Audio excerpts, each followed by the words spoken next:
lectura de lo que está pasando. Daniel Lacalle, economista jefe de Tresis, muy buenos días. Muy buenos días.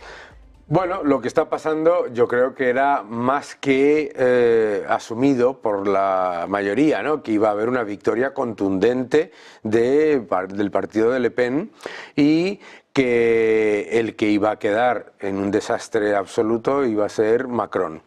Lo que pasa es que yo creo que el mercado está mirando los resultados y dice, si Le Pen ha sacado un 33,15%, los otros han sacado un 28% y Macron ha sacado un 20%, pues los otros, si se juntan la ultraizquierda con Macron, etcétera, en una especie de alianza contra Le Pen, como ocurrió en la época de Chirac, contra el padre de Marine Le Pen, pues que entonces eso va a mantener el statu quo, ¿no? El problema en Francia es mucho más importante que ese, ¿no?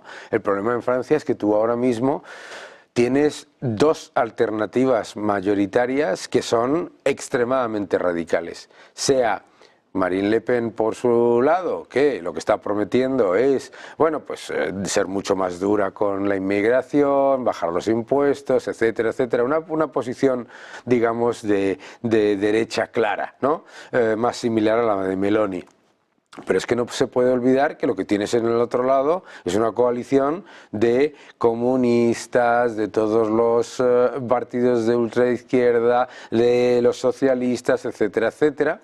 Y por lo tanto, el problema de Francia, que es un estado gigante, absolutamente elefantiásico y con un nivel de impuestos absolutamente brutal, pues en realidad no se va a cambiar, ¿no? No se va a cambiar de manera significativa y el problema de deuda y de estancamiento continúa. Ah, pero a la hora de señalar ahora mismo ese resultado electoral, es decir, hay dos extremos que están creciendo mucho, mientras que ese centro se queda apagado, está claro que esa denuncia social es que la insatisfacción es lo que está detrás de esos votos. Totalmente, totalmente. Si miras por el lado del Frente Nacional o la Alternativa Nacional, no me acuerdo ya cómo se llama, de Le Pen, es un voto claro de castigo a una política de inmigración equivocada. Hay un problema de seguridad ciudadana y también, por supuesto, a una política fiscal que ha sido asfixiante para las empresas y para los ciudadanos. Si a eso le añades la inflación, pues el empobrecimiento de la base de pequeñas y medianas empresas, de comercios, de familias, etcétera, ha sido muy importante. Si lo miras por el lado de la izquierda, la extrema izquierda, pues lo que quieren es todavía más nivel de estatismo, todavía más nivel de sector público, todavía más nivel de intervención en la economía. Pero también viene por el descontento. ¿Y cuál es el descontento? El descontento es que el mayor estado social aparentemente del mundo, ¿no?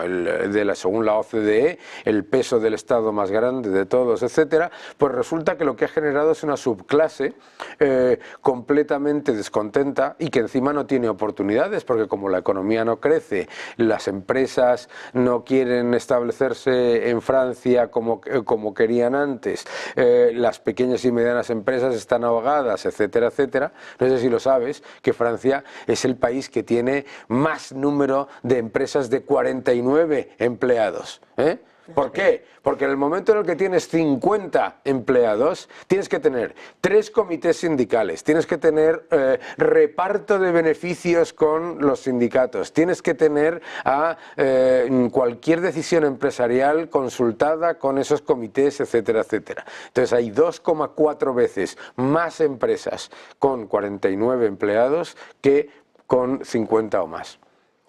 En ese escenario, llegamos en una semana, toca segunda vuelta, mañana tienen que ultimar cuál va a ser la estrategia para presentarse, si se unen o no y cómo esa extrema izquierda, ese centro, eliminar los terceros para limar votos a Marine Le Pen, pero lo que está claro es que los mercados ya están cotizando y haciendo sus cábalas. El euro, desde luego, el temor a un Frexit, al Brexit no lo está cotizando, está subiendo. Los mercados están subiendo con mucha fuerza. ¿Por qué crees que responden más? ¿Piensan que Le Pen va a ser más como Meloni? ¿Piensan que no va a alcanzar esa mayoría con la que tratan de restarle, como hicieron con su padre? Sí. Bueno, yo creo que un poco de todo. Primero, yo creo que cualquier persona que sea medio que no sea muy sectario, entiende que si gana Marine Le Pen ni se va a romper el euro, ni va a haber una debacle, ni nada de nada, etc. Igual que pasaba que cuando decían es que si va a llegar Meloni, Italia va a salir del euro y todo eso. Bueno, pues la realidad no ha sido eso. Lo primero es eso, ¿no? Por lo tanto, en la lista de opciones que está descontando el mercado, la de la salida del euro y la de una debacle total, yo creo que está eliminada. El problema fundamental es el segundo, ¿no? El problema fundamental es, bueno, pues vale, un rebote del 2% en el CAC, muy bien, estupendo, pero el CAC no ha hecho absolutamente nada este año, nada. O sea, es un índice muerto completamente, ¿no? Entonces, a mí lo que creo que es importante es darse cuenta de que ninguna de las alternativas es una buena alternativa para la economía francesa, ninguna, ¿no? O sea, la alternativa de Le Pen puede estar prometiendo una bajada de impuestos y ser más pro crecimiento, de acuerdo, pero al final, si tú no llevas a cabo una reforma seria de la monstruosa bueno, pues maquinaria burocrática y administrativa de Francia, pues bajar impuestos te va a ayudar poquito, te puede ayudar, pero te puede ayudar poquito. Entonces, son alternativas que en realidad cambian poco. Y el problema fundamental aquí es qué clase de coalición, aparte de contra Le Pen, una coalición contra algo, sería una coalición tan Frankenstein, si no más, que la que tenemos en España, ¿no? El hacer una coalición en contra de Le Pen simplemente porque dices el miedo a la ultraderecha y entonces resulta que unes al centro con la ultraizquierda, todo el arco político lo estás moviendo hacia una izquierda que lo que está haciendo a la vez es multiplicar la apuesta por un Estado que lo que hace es generar descontento, estancamiento, inmigración ilegal y deuda.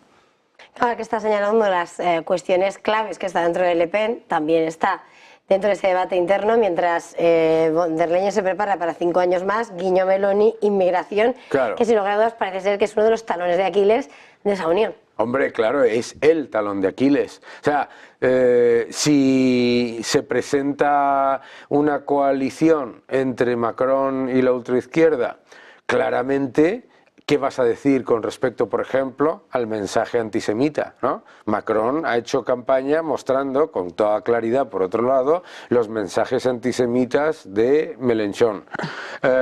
Macron quiere reformar la seguridad para aumentar el nivel de seguridad en las calles y a la vez reducir el aumento de la inmigración ilegal, y la ultraizquierda lo que quiere es, vamos, casi defund the police, ¿no? Como en Estados Unidos, o sea, de dejar a la policía prácticamente sin poder y mantener ese nivel de asistencialismo que encima, lo más importante, genera un enorme descontento en la propia gente a la que da aparentemente asistencia, ¿no? Acabas de señalar, introduciendo en ese argumentario, la palabra Estados Unidos. Sí. El viernes veníamos de la resaca de lo que era hoy electoral, pero de la resaca de ese debate que, bueno, pues dejaba en una situación muy delicada, ¿no? La figura de Joe Biden, y este fin de semana, bueno, cómo se intentan alinear las posturas dentro de los demócratas para ir detrás de él, al mismo tiempo que se trabaja para ver qué se puede hacer, claro, para presentar, dentro de que él es el nominado y él es quien tiene que decidir su propio futuro, porque claro, la situación es delicada. Bueno, la situación es delicada y no es nada sencilla en ninguno de los casos, porque no funciona la política en Estados Unidos igual que en Europa. Vamos a ver, por puntos, ¿no? Empezamos. Biden se va a retirar, no está claro. Ya llevamos desde el jueves 3 días y no se ha retirado. De hecho, tuvo una reunión en casa de un multimillonario el sábado con sus donantes diciendo que se mantenía, etcétera, etcétera. Bill Clinton y Obama han apoyado que se mantenga en la carrera. Bien. El gran debate de las elecciones norteamericanas no es si Joe Biden lo hizo mal en un debate, es que ese debate mostró que nos han mentido durante meses sobre la situación de salud y la situación, digamos, cognitiva del presidente de Estados Unidos, no del presidente de la escalera A en el edificio de Horcasitas. Entonces, ahí es donde está el gran problema, porque si ahora se retira, ¿a quién pones? Si pones a Kamala Harris, la vicepresidenta de Estados Unidos, su nivel de popularidad es todavía más bajo que el de Joe Biden. No solamente es más bajo en general, es que es más bajo entre los afroamericanos, porque la ven como una elitista que no conecta y que no tiene un mensaje, digamos, válido, ¿no? Entonces, imagínate que llegan a las primarias del Partido Demócrata y se presentan un grupo de candidatos, los que sean. Me da exactamente igual, como si es uno, como si son dos.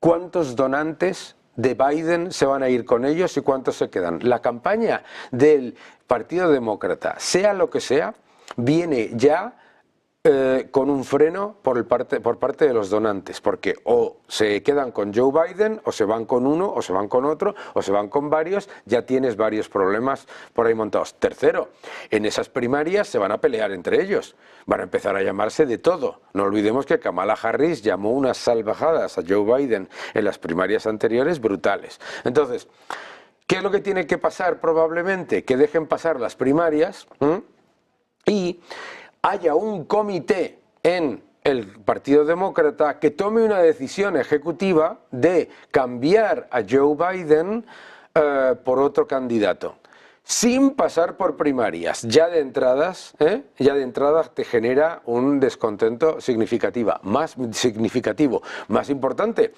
los candidatos que tienes, el que vayan a poner, si van a poner otro candidato que no es ni Kamala Harris ni Joe Biden, ¿qué estás diciendo sobre el gobierno? Estás diciendo que el propio Partido Demócrata está haciendo una enmienda a la totalidad de la administración Biden.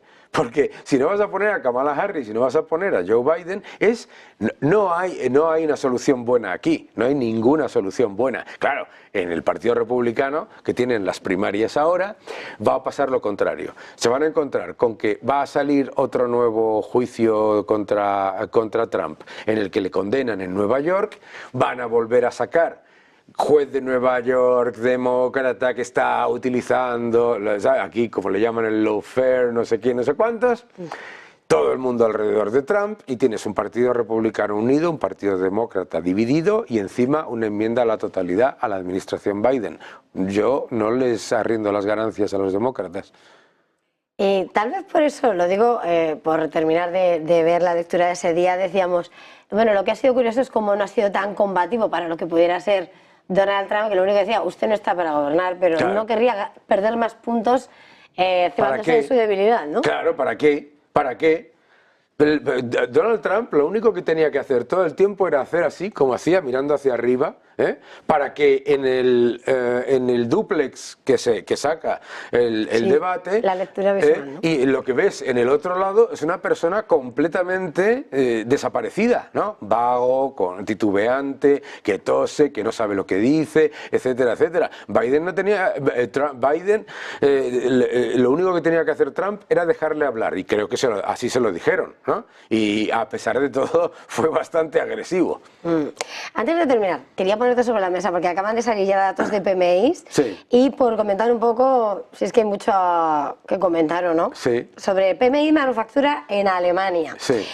43,5, es una décima menos de lo que se esperaba, y eso sí, es una mejora de una décima. El de Francia, 45,4, también es una décima inferior, cuando además en las últimas lecturas del PMI compuesto de la eurozona decían, bueno, es que los que siguen pesando, efectivamente son quienes eran, ¿no?, los fundamentales, ese París, sí, Berlín. ¿Cómo queda en este momento esa lectura en cuanto al escenario en la eurozona? Que los PMIs lo que muestran desde hace ya 30 y tantos meses, es que la eurozona es un absoluto desastre, porque todo esto está ocurriendo en medio de los fondos Next Generation. Todo esto está ocurriendo después de años con los tipos negativos. Todo esto está ocurriendo mientras el Banco Central Europeo sigue con el mecanismo antifragmentación, que yo lo llamo el mecanismo antimercado. Entonces, a mí, pues me da exactamente igual lo que diga. No, es que está mejorando una décima con respecto a no sé cuánto. Por Dios de mi vida. Es que es contracción tras contracción, tras contracción, tras contracción en la industria. Recordemos que es que la Unión Europea se creó para defender la industria europea, ¿eh? Y lo que están haciendo es cargársela. Entonces, luego te dirán, ya verás, todos los que quieren comprar Europa como si no hubiera mañana, no sé para qué, ¿eh? Pero te dirán, no, pero es que el sector servicios va muy bien. Gracias por reconocer que Europa se está convirtiendo en el museo del mundo. Es un horror, los datos son una vergüenza. Museo y parque de atracciones. Y parque de atracciones tampoco mucho, porque luego no hay tantos. Bueno, Daniela, que haya sido un placer. Feliz jornada, feliz negocio. Muchísimas gracias igualmente. Y nosotros...